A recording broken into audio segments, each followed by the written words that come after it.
ಬನ್ನಿ ಈಗ ಈ ವಿಡಿಯೋದಲ್ಲಿ ಡಿಸ್ಕಸ್ ಮಾಡೋಣ when to use which method. Okay, ಯಾವಾಗ ಯಾವ ರೀತಿ ಮೆಥಡನ್ನು ಬಳಸಬೇಕು, ಯಾವ ಮೆಥಡನ್ನು ಬಳಸಬೇಕು. ಫಸ್ಟ್ ಡೈರೆಕ್ಟ್ ಮೆಥಡನ್ನು ಯಾವಾಗ ಬಳಸಬೇಕು.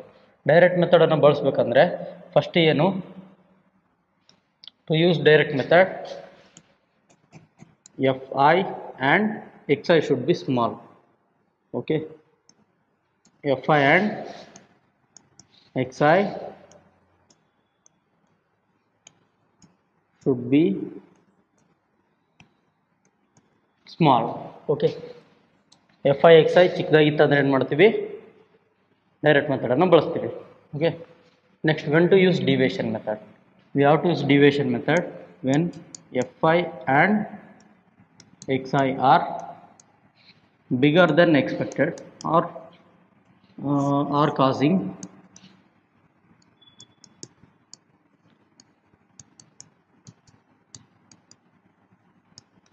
difficulty in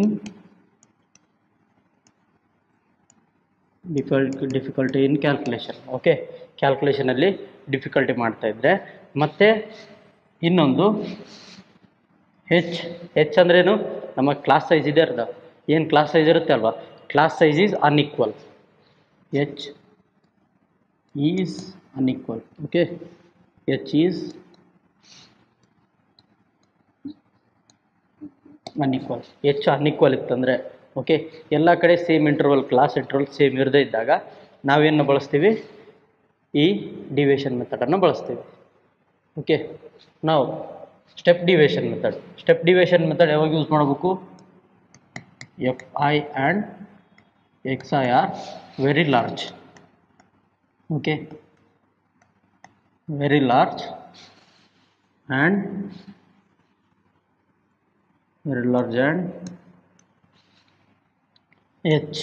ಎಚ್ ಅಂದ್ರೇನು, class size.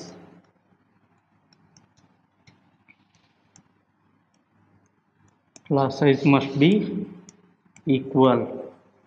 Okay, class size must be equal. Class size ಏನಿರಬೇಕು, ಈಕ್ವಲ್ ಇರಬೇಕು. ಅವಾಗ ಮಾತ್ರ ಈ ಮೆಥಡನ್ನು ಬಳಸಬೇಕು. ಓಕೆ, ಈ ಕಂಡೀಷನ್ ಅರ್ಥ ಆಯ್ತಾ, ಯಾವ ರೀತಿ ಅಂತ ಅರ್ಥ ಆಯ್ತು. ಇದಕ್ಕಿಂತ ಮೊದಲು ಭಾಳ ಎಕ್ಸಾಂಪಲ್ನ ಮಾಡಿದ್ದೀವಿ.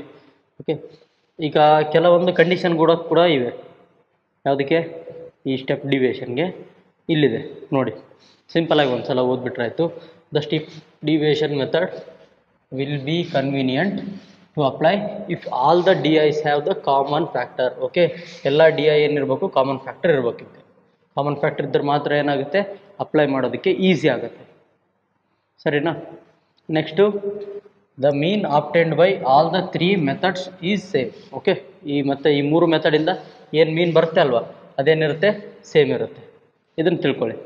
Next, the assumed mean method and step deviation method are just simplified forms of the direct method. Okay, direct ಮೆಥಡಿಂದ ಬಂದಿರತಕ್ಕಂಥದ್ದು ಈ ಅಸ್ಯೂಮ್ಡ್ ಮೀನ್ ಮೆಥಡ್ ಆಗಲಿ, ಓಕೆ, ಅಥವಾ ಡಿವಿಯೇಷನ್ ಮೆಥಡ್ ಅಂತ ಕೂಡ ಹೇಳ್ತೀವಿ ಇದನ್ನು. Next step deviation method. Okay, ಇವು ಏನು ಡೈರೆಕ್ಟ್ ಮೆಥಡಿಂದನೇ ಬಂದಿರತಕ್ಕಂಥವು. Next, formula X equal to A plus H I U I still holds if all A and H are not same as given above. Okay, but are any non zero numbers such that u i equal to x i minus a by h. Okay, ಈ statement ಏನು ಹೇಳುತ್ತೆ ಅಂದರೆ, ಒಂದು ವೇಳೆ A ಮತ್ತು ಹೆಚ್ಚು, okay, ಇಲ್ಲಿ ತೊಗೊಂಡಿರ್ತಕ್ಕಂಥ ಹೆಚ್ಚು not as given in the above. Okay, ಈ ಅಬೋವ್ ಕಂಡೀಷನ್ ಸ್ಯಾಟಿಸ್ಫೈ ಆಗ್ಲಿಕ್ಕೆ ಒಂದು ವೇಳೆ ಎ ಮತ್ತು ಹೆಚ್ಚು ಡಿಫರ್ ಆಗ್ತಾಯಿದ್ರೆ, ಚೇಂಜ್ ಆಗ್ತಾಯಿದ್ರೆ, ಹೆಚ್ಚು ಕ್ಲಾಸ್ ಇಂಟರ್ವಲ್ ಡಿಫ್ರೆಂಟ್ ಆಗಿದ್ದರೆ ನೀವೇನು ಮಾಡ್ಬೋದು, ಸಪ್ರೇಟಾಗಿ ಅದನ್ನು ಲಾಸ್ಟಲ್ಲಿ ಆ್ಯಡ್ ಮಾಡ್ಬೋದು, ಫ್ರೀಕ್ವೆನ್ಸಿಯಿಂದ ಡಿವೈಡ್ ಮಾಡಿ. ಓಕೆ, ಲಾಸ್ಟಲ್ಲಿ ಸಪ್ರೇಟಾಗಿ ಆ್ಯಡ್ ಮಾಡ್ಬೋದು. ಓಕೆ, ಅದನ್ನು ನಾವು ಜಾಸ್ತಿ ಇದರಲ್ಲಿ ನಾವು ಬರ್ತಾ ಇರ್ತಕ್ಕಂಥ ಪ್ರಶ್ನೆಯಲ್ಲಿ ಪ್ರಾಕ್ಟೀಸ್ ಮಾಡ್ತಾ ಇರಲ್ಲ. ಯಾವುದಾದ್ರೂ ಎಕ್ಸಾಂಪಲ್ ಬಂದರೆ ಅಲ್ಲಿ ಇನ್ನೂ ಡೀಟೇಲ್ ಆಗಿ ಡಿಸ್ಕಸ್ ಮಾಡೋಣ. ಸರಿ.